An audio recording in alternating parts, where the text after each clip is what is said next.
Hello everyone, welcome back to YB biology classes. आज की class में हम बात करने वाले हैं जनरल कैरेक्टर ऑफ पोरीफेरा के बारे में।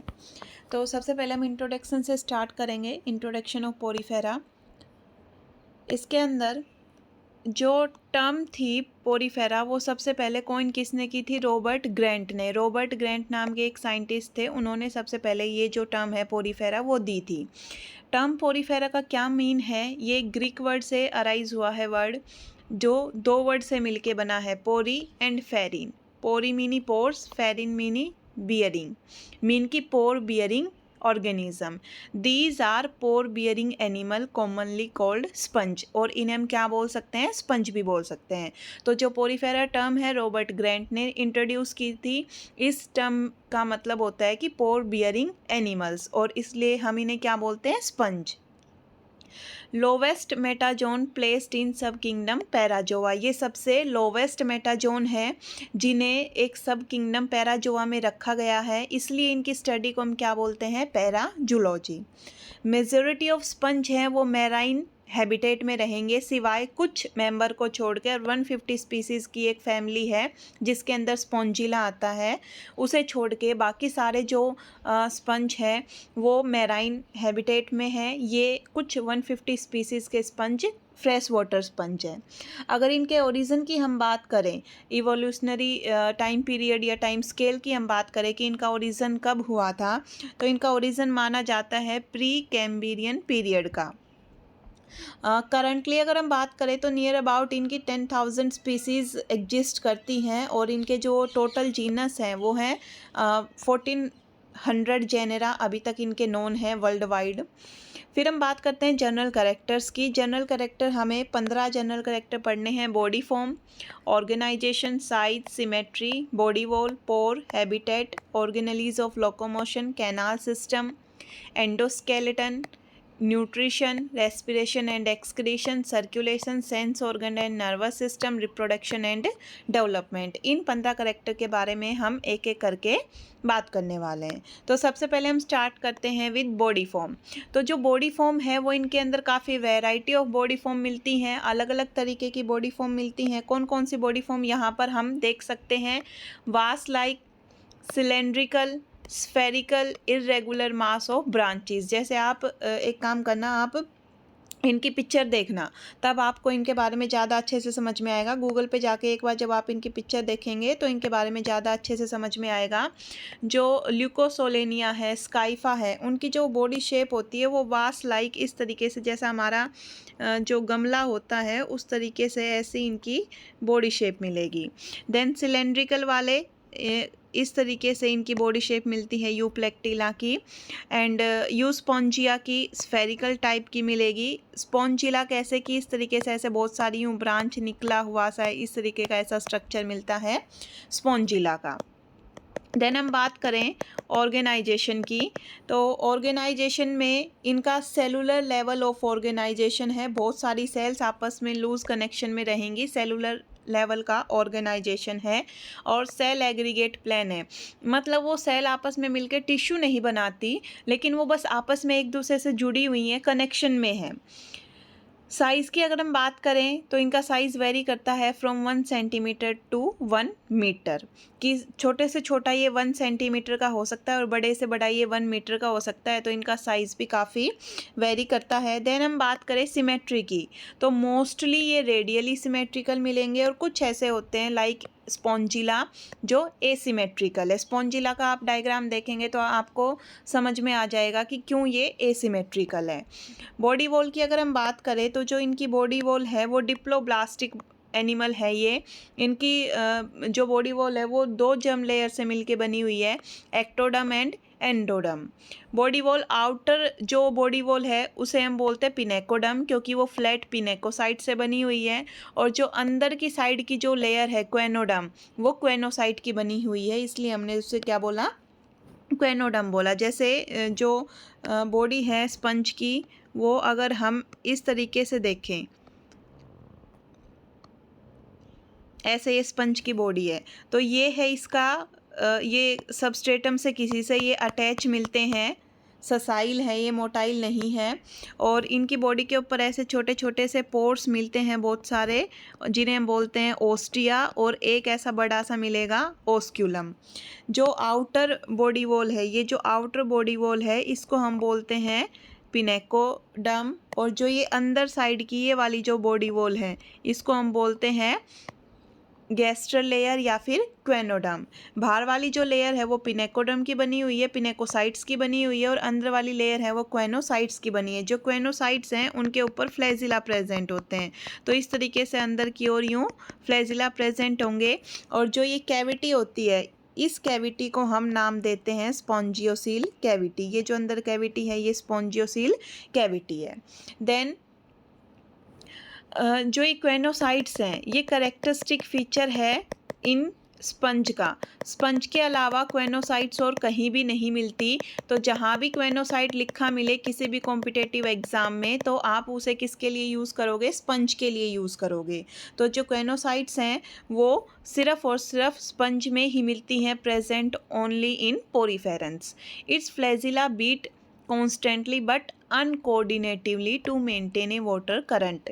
कि जो ये अंदर की साइड हमने जो फ्लैजिला बनाए थे, क्वेनोसाइट्स के जो फ्लैजिला होते हैं, वो फ्लैजिला आपस में, ये जो अंदर वाले फ्लैजिला होते हैं ये मूवमेंट करते हैं, और इनकी मूवमेंट को बोलते हैं beating of flagella, but uncoordinated way में। कि ये रो अपनी मूवमेंट कर रही है, ये अपनी मूवमेंट कर रही है, ये आपस में एक दूसरे से कोऑर्डिनेट करके मूवमेंट नहीं करते।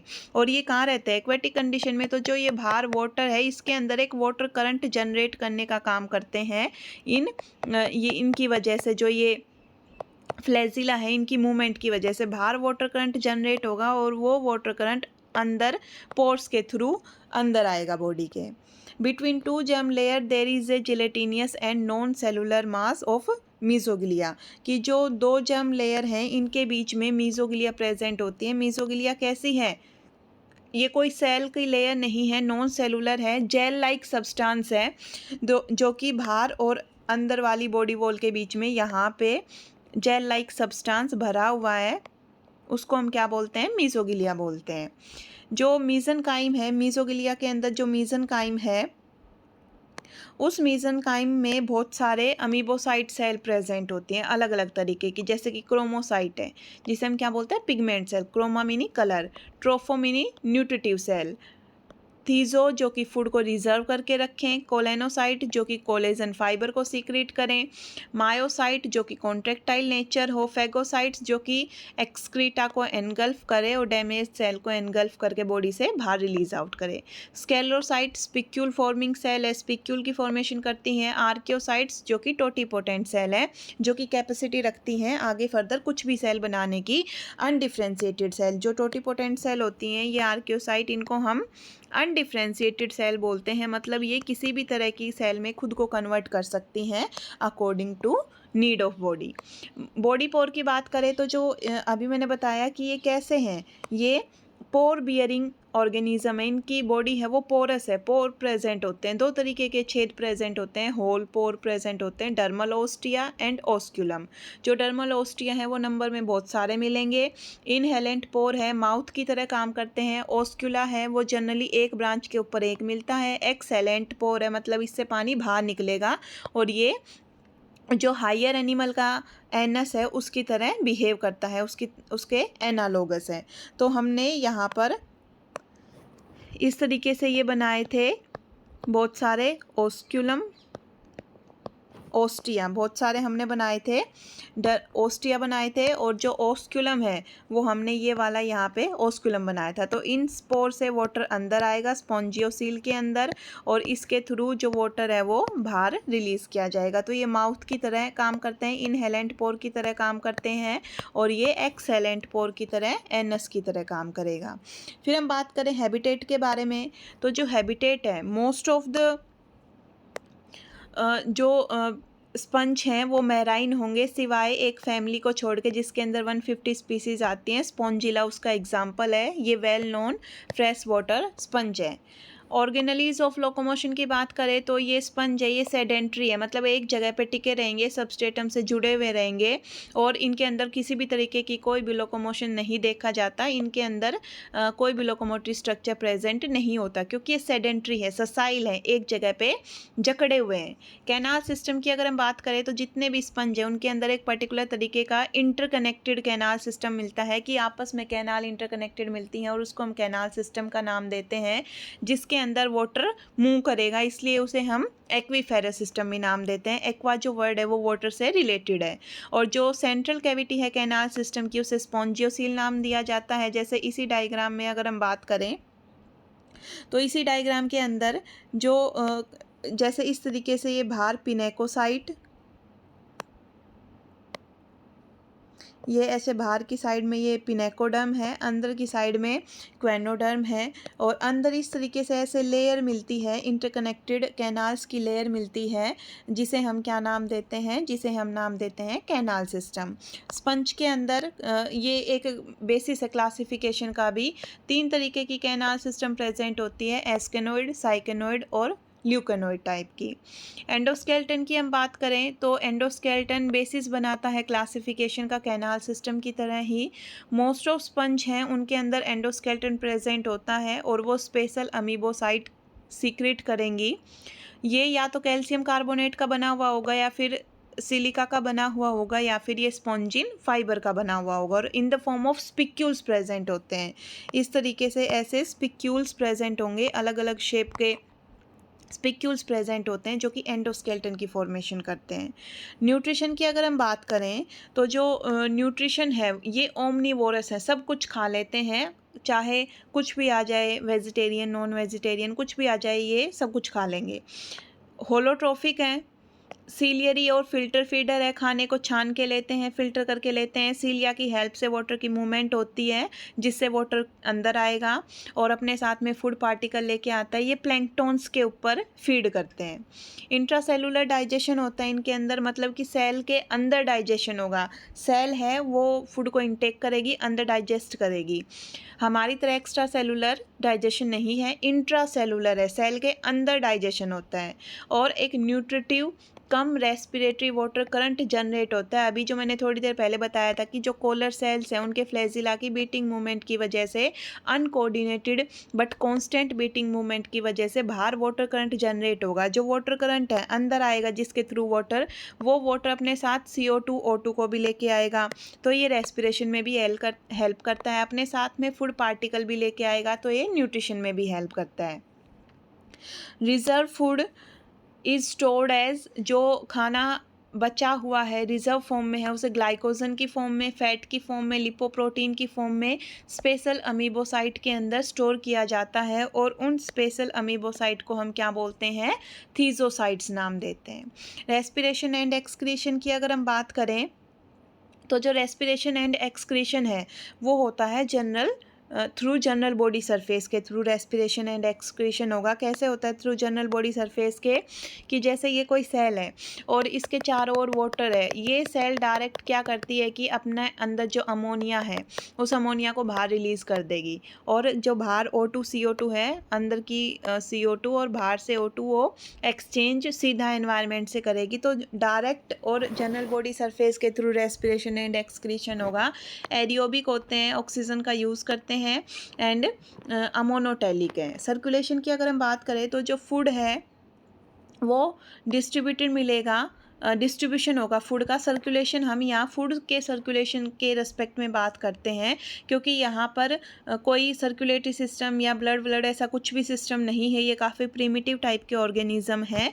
तो डिस्ट्रीब्यूशन या सर्कुलेशन से हमारा मतलब फूड के सर्कुलेशन से, या तो सेल टू सेल डिफ्यूज़न की प्रोसेस के थ्रू होगा या फिर कुछ स्पेशल अमीबोसाइट हैं जिन्हें हम ट्रोफोसाइट बोलते हैं, जो कि एक सेल से दूसरी सेल तक फूड को डिस्ट्रीब्यूट करने का काम करेंगी। देन हम बात करते हैं sense organ and nervous system के बारे में। तो इनके पास कोई ऐसा स्पेशल ऑर्गेनाइज्ड सेंसरी सेल या फिर सेंस या नर्व सेल प्रेजेंट नहीं होती। कोई भी पूरी बॉडी का कोई एक कोऑर्डिनेशन एक्शन नहीं होता है। बट जो इंडिविजुअल सेल है वो सेंसिटिव है। हर एक सेल अपने आप में सेंसिटिव है और वो इंडिविजुअली ही रिएक्ट करेगी। कि जो सेल है वो अपने आप में सेंसिटिव है, खुद ही रिएक्ट करेगी स्टिमुलस को, लेकिन पूरी बॉडी का एक परफेक्ट कोऑर्डिनेशन नहीं है। ये स्लो एंड लोकल रिएक्शन के लिए जो स्टिमुलस आती है उनके लिए स्लो और लोकल रिएक्शन शो करेंगी, which are sufficient to fulfil the need of sedentary sponge, जो कि इनकी जो लाइफस्टाइल है, सेडेंट्री लाइफस्टाइल है, उसकी जितनी भी नीड्स हैं उन्हें पूरी करने के लिए सफिशिएंट है। जो स्लो एंड लोकल रिएक्शन है वो। This sensitivity is highly developed and some kind of coordination has been reported among myocyte. कि जो मायोसाइट वैसे तो मसल सेल के लिए यूज़ किया जाता है, लेकिन इनके पास जो प्रॉपर मायोसाइट तो नहीं है, लेकिन कुछ सेल हैं जो कि मसल सेल की तरह काम करती हैं, कॉन्ट्रैक्शन एंड रिलैक्सेशन में काम करेंगी। उनके अंदर highly developed sensitivity and coordination देखने को मिलता है। और जो ये मायोसाइट हैं ये सराउंड करके रखती हैं ओस्टिया एंड ओस्कुलम को, क्योंकि ostia and osculum open and close होंगे, उनका साइज वे कॉन्ट्रैक्ट और रिलैक्स होंगे, इस वजह से मायोसाइट उन्हें सराउंड करके रखेंगी। रिप्रोडक्शन एंड डेवलपमेंट की बात करें तो ये sexual as well as asexual reproduction दोनों शो करेंगे।